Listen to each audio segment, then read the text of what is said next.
ভাইরা আমরা একটা কাজ করব। কাজ মানে ফের কষ্ট। কাজ কাজ করার আগে একটা প্ল্যান বানাতে হবে। চল তাহলে একটা সোজা কাজ করি। চা বানাবো, চল, সহজ কাজ। আমি খালি খাওয়া দায়িত্ব নিব।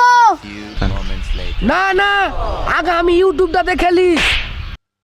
তাহলে আমি গ্যাসটা জ্বালাই। গ্যাস জ্বালাইতে যায় কিনা আমার জি জয় লাগে, খালি ধাক ধাক ধাক ধাক করছে।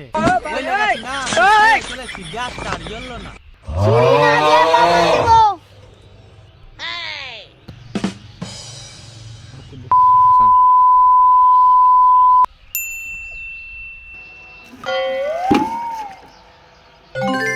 আরে ঠিক করে কর। এটা চা না ওষুধ। খালিটা ঠিক ছিল। আমার মনে হয় ওই বালতিটাই দোষী। আমরা চারজনা যদি এক জায়গায় থাকি তো কোনো কাজই হবে না। চার বন্ধু যদি না থাকে তাও সবাই হাসবে।